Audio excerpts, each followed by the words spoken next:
Alright, today I'm going to show you how I put hair on this one-of-a-kind art doll. This is a fairy that was a commission piece, and I'm just now finishing her, and so I'm about to put the hair on her, and so I want you to be able to see how that goes. The kind of hair I'll be using is called Tibetan Lamb, and I will be using Fabri-Tac glue to apply the hair.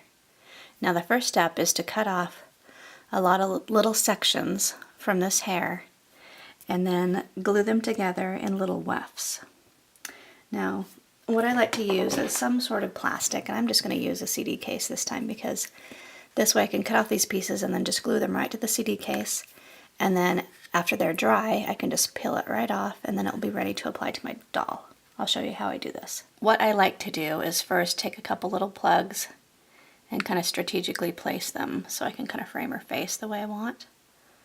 So that's really just two little plugs, but it's making her look like her hair is almost done just at that angle.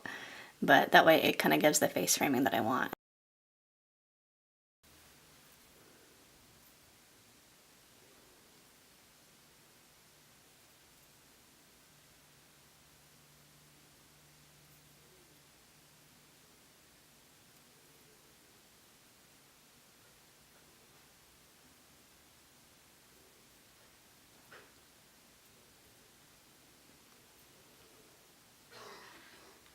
And with a tiny bit of glue,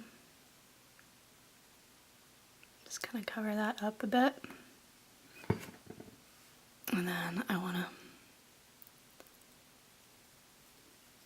let's see how the back is all pretty now.